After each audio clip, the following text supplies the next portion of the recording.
Over on Jaguar Gator 8, a new college football video is out. In this video, we talk about a bizarre moment in the rivalry between Minnesota and Penn State. Click the card in the upper right corner to watch.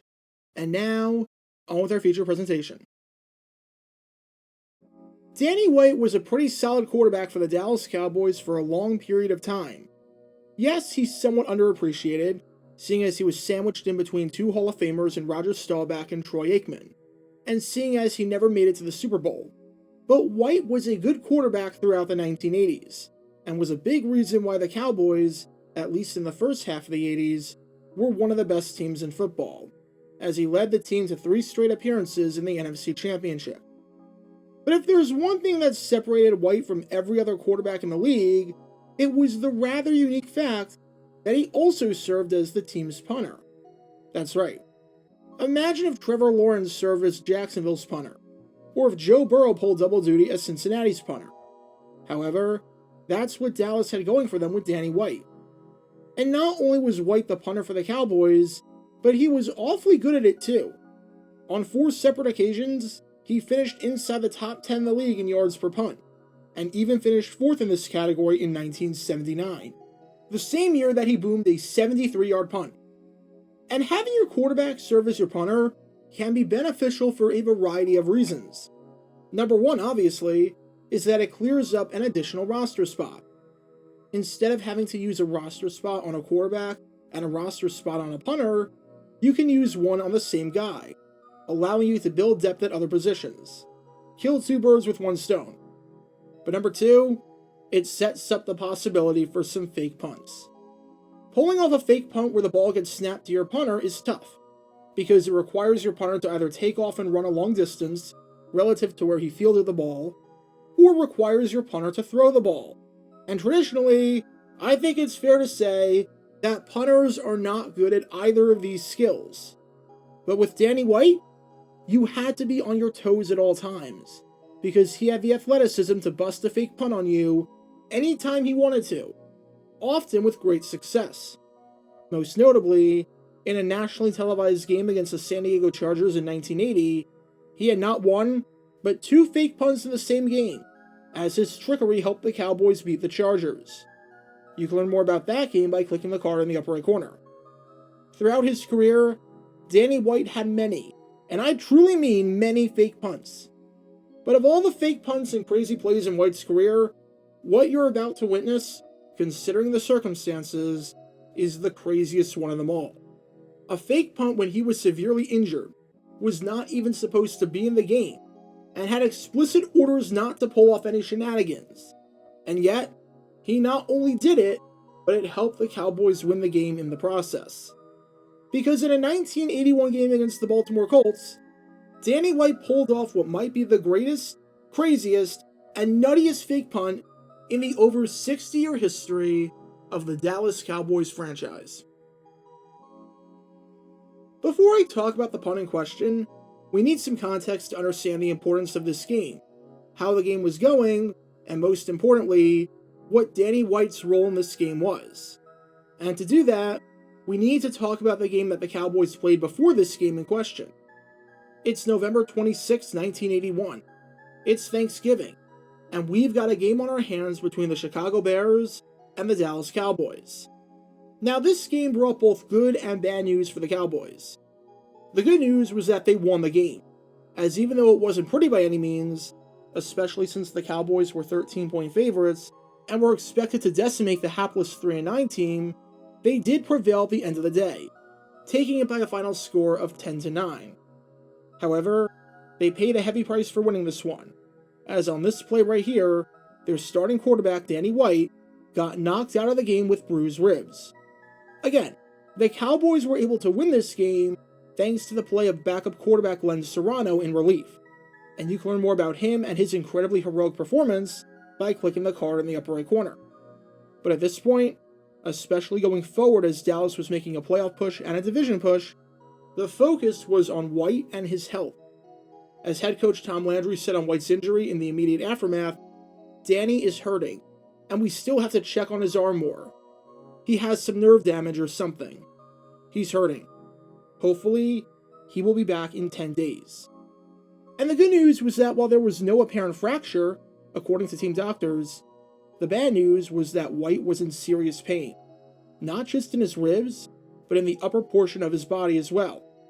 As White said, "My shoulder was cramping, and I just couldn't go back in there."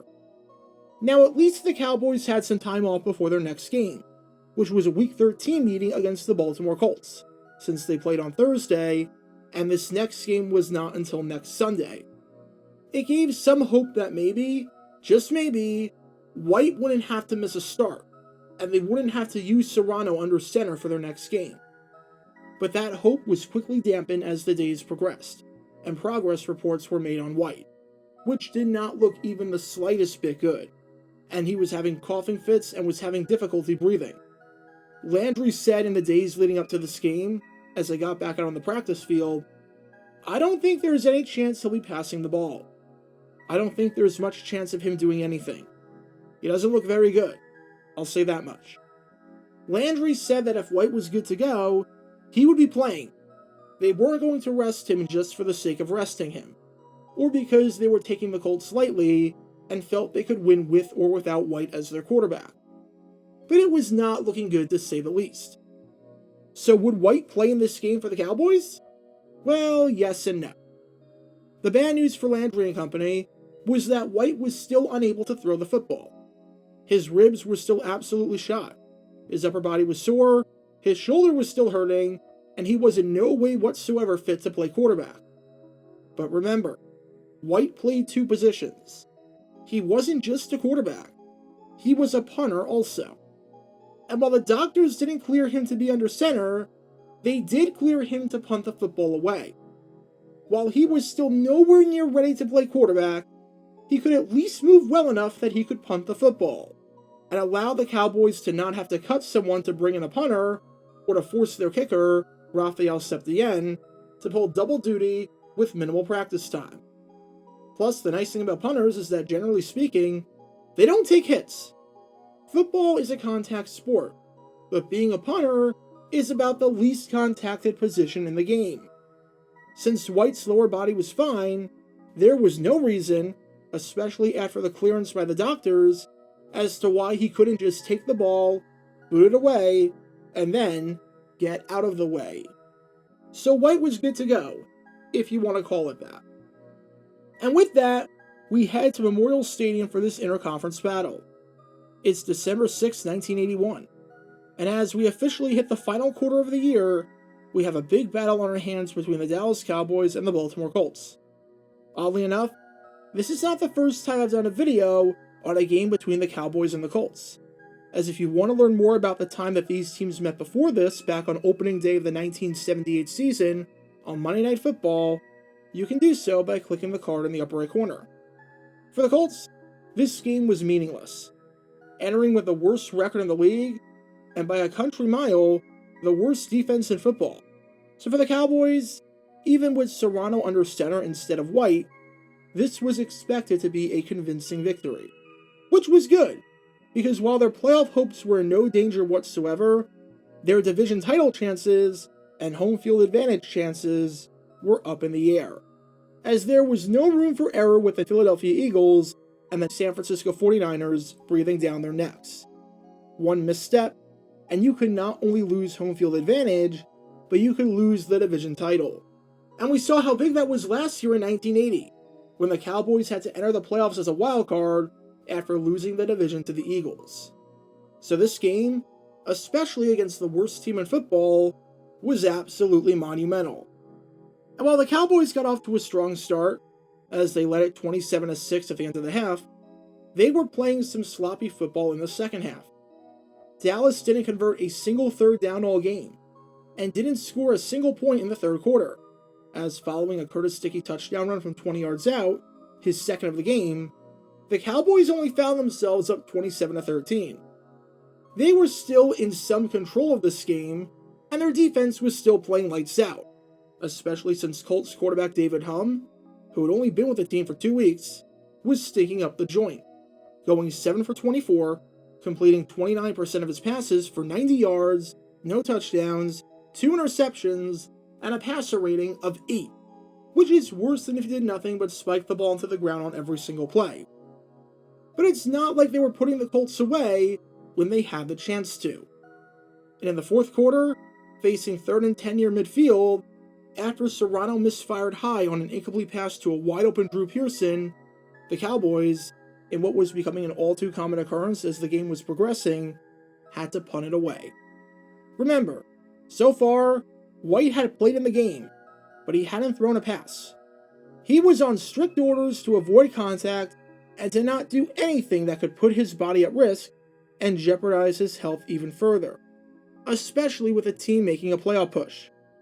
Just to emphasize the fact that the Cowboys didn't want to chance anything and try any funny business, this is one of White's punts. He's punting this ball from the 26-yard line. Not their own 26, Baltimore's 26.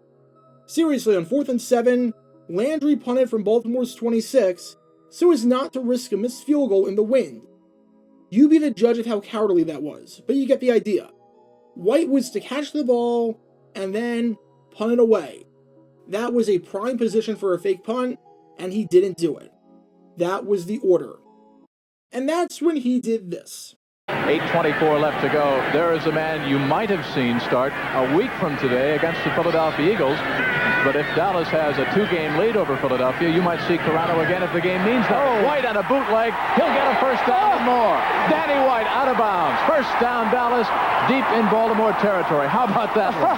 Can you imagine your quarterback, the man who is the best quarterback in the NFC, a man you're not playing today because you need him down the road for the playoffs, running with the football from punt formation. Watch it again, wisely. Is it a design play, or did he do it on his own? I have to say that he did it on his own, but wisely. Takes it out of bounds. Tom Landry's heart must be in his mouth. If he did it on his own, I'd like to hear his explanation when Tom Landry said, "What in the world are you doing?" Of course he did. Of course Danny White was going to be Danny White. He found an opening, realized that he had room to work with, and took advantage of it, picking up the first down and giving the Cowboys some momentum back that they had lost throughout the half.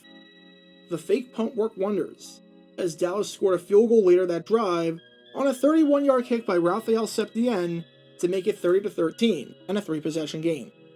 And then they won at 37-13 following a 59-yard touchdown run by James Jones to officially put the game out of reach. But after the game, all of the talk was about just what the heck White was doing on that fake. I mean, it worked, and looked like a stroke of genius because of it, especially because he didn't get hurt. But people were wondering one of two things. Either Tom Landry is an idiot for putting his quarterback at risk like that with bruised ribs before a playoff push, or Danny White just went completely off the grid. I'm guessing you can pick which one happened. As White said, looking back, it was a pretty stupid thing to do, but it wasn't premeditated. I saw nobody on the left side, and I just took off. I got 5 yards downfield, and I thought, what in the world am I doing? White then went to the sidelines, and even though they got the first down, Landry was not happy. White detailed the interaction by saying, after I came back over, Coach Landry just gave me the nastiest look. For about 30 seconds, he just stared at me. I kept waiting for him to say something. Finally, he just said, "Have you lost your mind?" Even though White explained his reasoning, saying that there was nobody over there on that side of the field, Landry summed up his thoughts by saying, "But I tell you, I could have shot him." Well, that tells you everything you need to know. Now, do I think Landry would have actually shot White if he got the chance? Of course not. But considering the fact that the stare down went on for 30 seconds, all I'm saying is, in the heat of the moment, you never know. You just never know. Either way, White didn't get injured on the play, and he was back in the starting lineup the following week, helping the Cowboys win the NFC East and making it to the NFC Championship. Danny White was a bit of a rebel who had a mind of his own. Sometimes it didn't work. Trust me, there are quite a few stories about times where he disobeyed Landry's orders, had the red light, and just ran right through it, and it backfired spectacularly. But oftentimes, it did, and this was perhaps the craziest instance of it working, considering how banged up he was. from not even supposed to play, to playing but only as a punter in a non-contact role, to running for a 13-yard gain just because you felt like it. Bruised ribs and all. Because on this day in Baltimore, Danny White was a member of the New Kids on the Block. Because when it came to calling his own number, he had the white stuff.